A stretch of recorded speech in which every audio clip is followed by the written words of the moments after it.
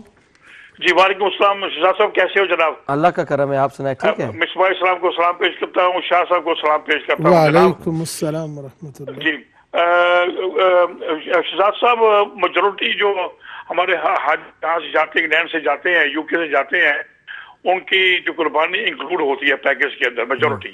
جی اچھا, تو کوئی پرابلم نہیں ہوتی. لیکن جب ہم حج پر گئے تو ہمارا 30-40 آدمی کا قافلہ تھا, تو جو ہمارے سے نا کیا جو حج لیڈر تھے یہاں سے, وہ ساتھ نہیں گئے. انہوں نے ہمیں کسی اور کے اوپر آگے پیش کر دیا. ٹھیک ہے. تو جب وہاں پر ہم سارا کچھ ہو گیا الحمدللہ, تھوڑی مشکلات ہوئی تھی, کوئی بات نہیں, اس میں تھوڑی بہت ہوتی ہے الحمدللہ, کوئی بات نہیں.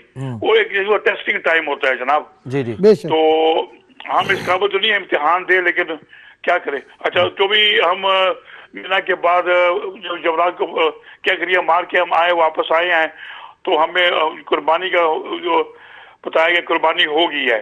لیکن کچھ لوگوں میں شک شبہ پیدا ہو گئی کہ ہمارے جو سر آدمی جو تھا اس نے قربانی نہیں دی. کچھ لوگوں نے ایکسٹرا قربانی دے دی.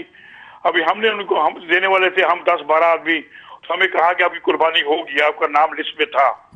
اور تب کا شک شبہ ہے دل میں, قربانی ہوئی کہ نہیں ہوئی, اس کا بھی کیا کرنا چاہیے. ٹھیک ہے, بڑی مہربانی جناب, بہت شکریہ, دعا میں یاد رکھنا. بہت شکریہ, اللہ حافظ. اسی لیے ہم یہاں پر, کیونکہ شاہ صاحب قبلہ آپ کو جو وہاں پر ہوتا ہے ہر سال انشاءاللہ, وہ اسی لیے یہ بھی بات کر رہے ہیں. تو میں سمجھتا ہوں کہ یہ بہت ہی غور سے سننے والی بات ہے. انشاءاللہ آپ سنیں گے تو بہت سارے آپ کے جو سوالات ہیں بہت سارے لوگوں کے, وہ انشاءاللہ حل ہو جائیں گے. جی شہزاد صاحب, یہ چونکہ ایک امانت ہے, جی جی, اور یہ بات ذہن میں رہے کہ ہر انسان نے قبر کے اندر جانا ہے, اور اس شخص نے, جو کوئی کاروباری ہے یا غیر کاروباری ہے, کوئی عالم ہے یا غیر عالم ہے, کوئی گروپ لیڈر ہے یا کوئی حاجی ہے, یہ حاجی حج کرنے کے لیے اس لیے جا رہے ہیں کہ یہ اپنی آخرت بہتر بنانا چاہتے ہیں, اور یہ حج کرانے والا اس لیے ہی یہ ساری محنت کرتا ہے کہ اس کی بھی آخرت بھی بہتر ہو جائے, دنیا میں اللہ رزق بھی دے رہا ہے اس کو.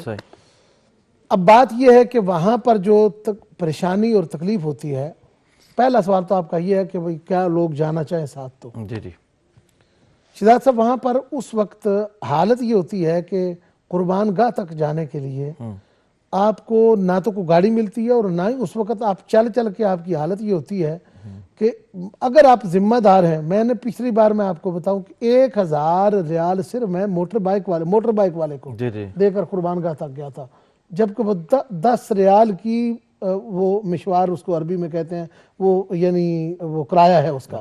عام طور پر وہاں جائیں, وہ بھی ٹیکسی میں جائیں تو, یعنی کار میں جائیں تو 10 ریال. اس نے 1000 ریال میں نے دیا تھا موٹر بائک والے کو. یعنی پہلے ہم 400 300 200 400 500 میں ہم کام کر لیتے تھے, لیکن پچھلے سال موٹر بائک والوں اب وہ سارے ہٹ گئے, جاتا ہی کوئی نہیں تھا اس طرف. یعنی اتنا اس کو دے کر تو قربان گاہ تھا. ایک تو یہ کہ سب بندوں کا جانا بہت ہی مشکل ہے. ٹھیک ہے, اگر کوئی جانا چاہے تو کوئی رکاوٹ نہیں, بتا دیا جاتا ہے کہ فلاں جگہ پر ہم جائیں گے وہاں پر. اب یہ ہر سال کچھ ساتھی کہتے ہیں, ہم ان کو تیار بھی کرتے ہیں. اب جہاں جب کنکریاں مارتے ہیں, کنکریاں مارنے کے بعد وہاں پر نفسا نفسی کا عالم ہوتا ہے. اکثر چونکہ 3-4 دن ادھر گزر گئے ہوتے ہیں, بیٹریاں فونوں کی ختم ہو جاتی ہیں. حضرت نے جو فرمایا نا فون کا, وہ بھی بات ٹھیک ہے, حضرت کی بہت اچھی ہے, لیکن اس کے باوجود فون کی بیٹری ختم ہو جاتی ہیں. جو بات حادثہ پیش آتا ہے میں اس کی بات کر رہا ہوں. اب ٹھیک ہے, اگر کسی بندے کے پاس وہ کوئی چارجنگ کا انتظام موجود ہے تو ویسے خیمے میں آ کے تھوڑی سی اگر اس کو چارج کر لیا جائے, یعنی مزدلفہ کے بعد خیمے میں آ کے اپنے خیمے میں اگر فون کو چارج کر لیجئے تو بہت بہتر ہے, یعنی سب کے لیے. اب میں آپ کو اگر آپ کال, اچھا تو میں آپ کو واضح کروں کہ کیا طریقہ ہوتا ہے. طریقہ اس کا یہ ہوتا ہے کہ جتنے حاجی ہیں, تمام حاجیوں کے لیے ان کے پاس سم ہوتی ہیں وہاں کی, اور فون ہوتے ہیں. گروپ لیڈر نے اپنا فون سب کو دیا ہوتا ہے, بلکہ ہمارا اپنا طریقہ جو ہمارے قافلے کا ہوتا ہے, ہم کارڈ کے اوپر اپنے نمبر 3 نمبر بھائیوں کے لکھے ہوتے ہیں, میرا بھی، سجاد شاہ صاحب کا، گلزار شاہ صاحب کا وہ نمبر، وہ ہر حاجی کے پاس ان کا نمبر ہم لکھواتے ہیں ان کو، ہر کارڈ کے اوپر بھی جو ان کو دیتے ہیں، اب وہاں کے نمبر موجود ہیں۔ حاجیوں کو کہا جاتا ہے کہ یہ جو آپ کے لیڈر ہیں، تو میں تو قربان گاہ کی طرف چلا جاتا ہوں، یہ قافلے کو لاتے ہیں پیچھے سے، یعنی مزدلفہ سے نکالنا ایک بہت بڑے جہاد کی بات ہے، مزدلفہ سے قافلے کو نکالنا۔ اور یہ حاجیوں کو اس بارے میں پھر میں آج عرض کرتا ہوں کہ جب آپ مزدلفہ سے مینا کی جانب نکلیں، خدا کے واسطے اور پیارے محبوب کریم صلی اللہ علیہ وسلم کی رحمت کے صدقے سے وہاں پر آپ خیال رکھیں، وہاں پر آپ کا صبر بے قابو ہو جاتا ہے، وہاں پر پھر یہ حالت ہوتی ہے کہ لڑائیاں دیکھی ہر بار میں دیکھتا ہوں، جتنا بھی دیکھتے ہیں لوگ بسوں میں بیٹھنے کے لیے ایک دوسرے کو گالیاں دیتے ہیں، کھینچتے ہیں، مارتے ہیں۔ میں نے یہاں تک دیکھا ہے کہ بڑے بڑے ہٹے کٹے لوگ جو ہیں عورتوں کو پیچھے پھینک رہے ہیں، خود بسوں میں سوار ہو رہے ہوتے ہیں۔ یعنی اس کی وجہ یہ ہے کہ وہ 2 دن سے سفر کی حالت میں ہوتے ہیں، تو اس چیز کا خاص خیال رکھیں۔ خدارا ہم 1-2 گھنٹے کی بات ہے، اب یہ سفر تو ہو ہی جائے گا، تو اس کے لیے پھر ہم سارے جتنے لیڈرز ہوتے ہیں، جو رہبر ہوتے ہیں، جو امیران قافلہ ہوتے ہیں، ان کو ہم پیچھے کہتے ہیں، سب گروپ لیڈرز کی، ان کی رکھوالی کر کے ان کو ساتھ لے کر تو خیمے کی جانب آتے ہیں، اور پھر وہاں سے آگے سیدھا یہ پیدل ہی سفر ہوتا ہے اکثر، یعنی بسیں بھی نکلتی ہیں لیکن بسوں پر بیٹھنا بڑا مشکل ہو جاتا ہے وہاں پر۔ میں نے جس طرح کہا کہ یہ حالت ہوتی ہے، ہوتا کیا ہے کہ وہاں پر بسیں راستے میں چھین لی جاتی ہیں، مثلا آپ کے معلم کی بس ہے، وہ آتی ہے 45 نمبر مثلا، یا 28 ہے، یا جو بھی معلم کا نمبر ہے، تو اس معلم کی جو بسیں آتی ہیں، پیچھے سے جو عربی لوگ ہیں وہ پیچھے سے بسیں کھینچ لیتے ہیں، وہ ڈرائیور بھی عربی ہوتے ہیں، تو وہ انہی سے پیچھے ہی بسیں کھینچ لیتے ہیں، وہیں لے لیتے ہیں اپنے لوگوں کے لیے، یعنی پیچھے جو آپ کے پیچھے ہوتے ہیں، آپ کے پاس آنے تک بڑا مشکل ہو جاتا ہے۔ کچھ معلم زور لگا کے کوشش کر کے اپنی کچھ بسیں آگے لے آتے ہیں، لیکن وہاں پر معلم بھی بے بس ہو جاتا ہے، وہاں پر ہر شے بے بس ہو جاتی ہے، وہاں پر صبر کرنا بہت ضروری ہے، یعنی کسی کے بس کی بات نہیں۔ لوگ پھر جب ٹوٹے ہوتے ہیں، وہ پریشان ہوتے ہیں، تو آ جا کے غصہ وہ گروپ لیڈر کے اوپر پھینکتے ہیں، نکالتے ہیں، تو نے کیا کیا یہاں پر، تیرا یہ، اب وہ کیا کرے یہاں پر، وہ آپ کی طرح ہے، یہاں پر بس آئے گی، بس وہ کھینچ تو لا، گورنمنٹ کا انتظام ہے، اگر تو اپنا پرائیویٹ کو کر سکتا ہو تو لوگ ہیلی کاپٹر لے کر آ جائیں وہاں پر، سمجھ آ گئی؟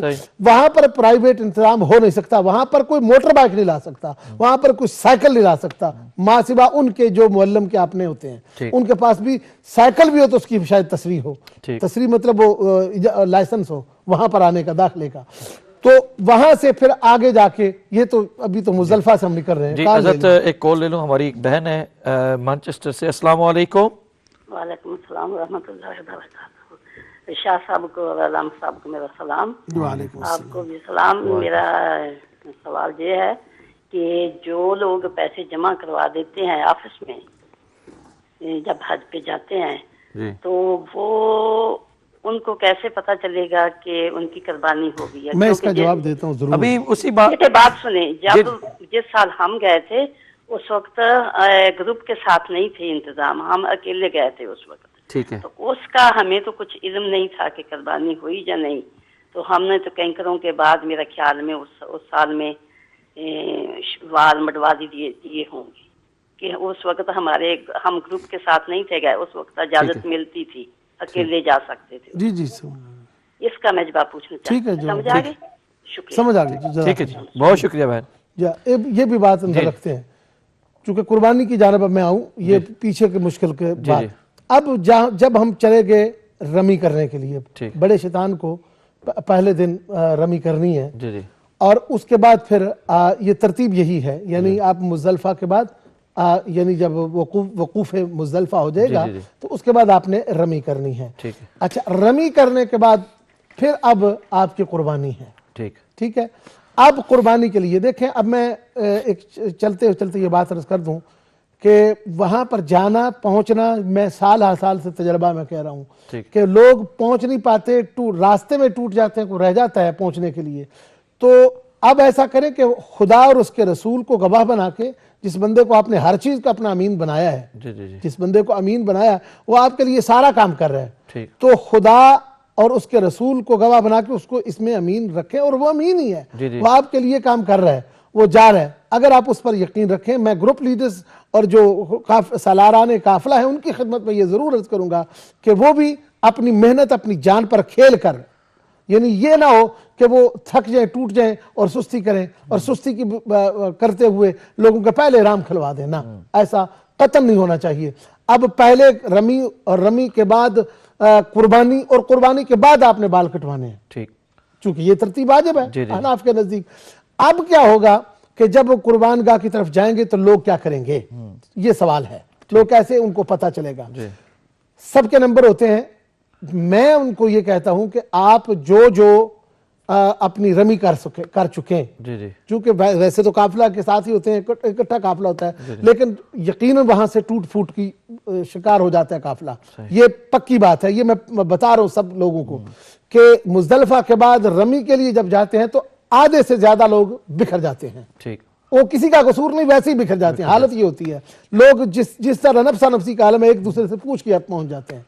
جب پہنچتے ہیں تو اس عالم میں پھر میں لوگوں کو کہتا ہوں کہ یہ نمبر جو ہیں, یہ ہم آپ کے پیچھے جو رہنے والے ہیں ان کو آپ اطلاع کرتے جائیں. ہمارے پاس لسٹیں ہوتی ہیں اور جو بندہ کہتا ہے میں نے رمی کر لی وہ فون کر دیتا ہے اور لسٹ ٹک کر دیتے ہیں. یہ جو سسٹم میرا اپنا ہے, میں اپنی بات کر رہا ہوں, اور یہ دوسرے لوگوں کے لیے بعض اوقات یہی ایسے ہی ہوتا ہے, دوسرے گروپ لیڈرز بھی ایسے کرتے ہیں. میں نہیں جانتا کیونکہ میں اپنی مجھے پڑی ہوتی ہے, میں قربانیاں لوگوں کے روڈ فارغ ہو جاؤں. اور میں یہ ہم نے تو دیکھنا ہے نا کہ اب میں آپ کو اس کا جواب دیتا ہوں. میں کال لے لوں. السلام علیکم. جی وعلیکم السلام, کیا حال ہے جناب علی؟ جی اللہ کا کرم. کون صاحب؟ جی میرا نام ہے انوار پیرزادہ. جی جی. اچھا جی, یہ 2-3 سوال ہیں. ایک تو جب کنکریاں مارتے ہیں شیطان کو تو بجائے کنکریوں کے لوگوں کو میں نے دیکھا ہے کہ وہاں پہ جوتے پھینکتے ہیں اور چھتریاں. اچھا, تو یہ جائز ہے یا ناجائز ہے؟ ٹھیک ہے. دوسرا یہ جو رمی ہے اس کا کیا مطلب ہے؟ یہ ابھی مولانا صاحب رمی کا ذکر کر رہے تھے, یہ رمی کا مطلب کیا ہے؟ ٹھیک ہے بتاتے ہیں. اور تیسرا یہ احرام اگر ہو سکے تو ذرا باندھنا سکھا دیں. ہمارا یہ پروگرام, ہمارے یہ جتنے بھی پروگرام ہیں نا, ابھی جو 7 دن انشاءاللہ, کل کیونکہ آخری دن ہے, تو جتنے بھی یہ سارے پروگرام ہیں یہ کل سے لے کر کل 2 بجے کم و پیش یہ ہر روز یہ سارے ریپیٹ ہوں گے. اچھا ہاں جی, دن کے ٹائم پہ 2 بجے یہ پروگرام انشاءاللہ ریپیٹ سارے کے سارے پروگرام ہوں گے. ٹھیک ہے نا. یہ بلکہ ایسے کریں کہ 2 بار ریپیٹ کریں. جی جی, یعنی بار جب تک لوگ, کیونکہ اکتوبر کی پہلے ہفتے جانا ہے, پہلے دوسری, تو تب تک انشاءاللہ یہ مختلف ٹائمز پر ریپیٹ ہوتے رہیں گے.